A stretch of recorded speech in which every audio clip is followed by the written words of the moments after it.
ನಮಸ್ಕಾರ ನನ್ನೆಲ್ಲ ಕ್ರಿಕೆಟ್ ಪ್ರೇಮಿಗಳಿಗೆ.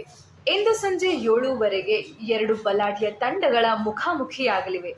ಹೌದು, ಚೆನ್ನೈ ಸೂಪರ್ ಕಿಂಗ್ಸ್ ಹಾಗೂ ಮುಂಬೈ ಇಂಡಿಯನ್ಸ್ ನಡುವೆ ರೋಚಕ ಪಂದ್ಯ ಚೆನ್ನೈನಲ್ಲಿ ನಡೆಯಲಿದೆ. ರೋಹಿತ್ ಶರ್ಮಾ ಹಾಗೂ ಮಹೇಂದ್ರ ಸಿಂಗ್ ಧೋನಿಯವರ ಆಟವನ್ನು ನೋಡಲು ಕ್ರಿಕೆಟ್ ಅಭಿಮಾನಿಗಳು ಕಾತುರದಿಂದ ಕಾಯುತ್ತಿದ್ದಾರೆ. ಅದರಲ್ಲೂ ವಿಶೇಷವಾಗಿ ಮಹೇಂದ್ರ ಸಿಂಗ್ ಧೋನಿಯವರ ಇದು ಕೊನೆಯ ಸೀಸನ್ ಆಗಲಿದೆ ಎಂಬ ಊಹಾಪೋಹವು ಕೇಳಿಬರುತ್ತಾ ಇದೆ. ಅದೇ ರೀತಿ ಈ ಸೀಸನ್ ಸಿಎಸ್ಕೆ ಅಭಿಮಾನಿಗಳೇ ಅದಲ್ಲದೆ ಮಹೇಂದ್ರ ಸಿಂಗ್ ಧೋನಿ ಅಭಿಮಾನಿಗಳಿಗೆ ವಿಶೇಷವಾಗಲಿದೆ.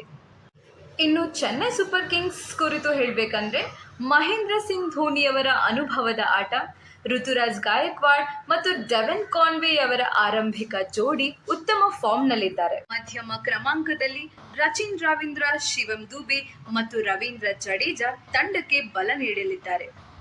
ಬೌಲಿಂಗ್ ವಿಭಾಗದಲ್ಲಿ ರವಿಚಂದ್ರನ್ ಅಶ್ವಿನ್, ಸ್ಯಾಮ್ ಕರನ್ ಹಾಗೂ ದೀಪಕ್ ಹೂಡಾ ಪ್ರಮುಖ ಪಾತ್ರ ವಹಿಸಲಿದ್ದಾರೆ.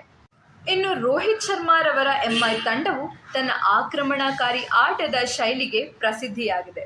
ಮಧ್ಯಮ ಕ್ರಮಾಂಕದಲ್ಲಿ ಮಿಚೆಲ್ ಸ್ಯಾಂಟ್ನರ್ ಹಾಗೂ ತಿಲಕ್ ವರ್ಮಾ ತಂಡಕ್ಕೆ ಸ್ಥಿರತೆಯನ್ನು ನೀಡಲಿದ್ದಾರೆ. ಬೌಲಿಂಗ್ನಲ್ಲಿ ಜಸ್ಪ್ರೀತ್ ಬುಮ್ರಾ, ದೀಪಕ್ ಚಾಹರ್, ಟ್ರೆಂಟ್ ಬೋಲ್ಟ್ ಹಾಗೂ ಕರಣ್ ಶರ್ಮಾ ಪ್ರಮುಖ ಪಾತ್ರ ವಹಿಸಲಿದ್ದಾರೆ. ಒಟ್ಟಾರೆಯಾಗಿ ಈ ಪಂದ್ಯವು ಎರಡು ತಂಡಗಳಿಗೆ ರೋಚಕ ಅನುಭವವನ್ನು ನೀಡುವ ಸಾಧ್ಯತೆ ಇದೆ. ನಿಮ್ಮ ಇಷ್ಟದ ತಂಡವನ್ನು ಕಮೆಂಟ್ನಲ್ಲಿ ತಿಳಿಸಿ ಹಾಗೂ ನಿಮ್ಮ ಅನಿಸಿಕೆಗಳನ್ನು ಹಂಚಿಕೊಳ್ಳಿ. ಧನ್ಯವಾದ.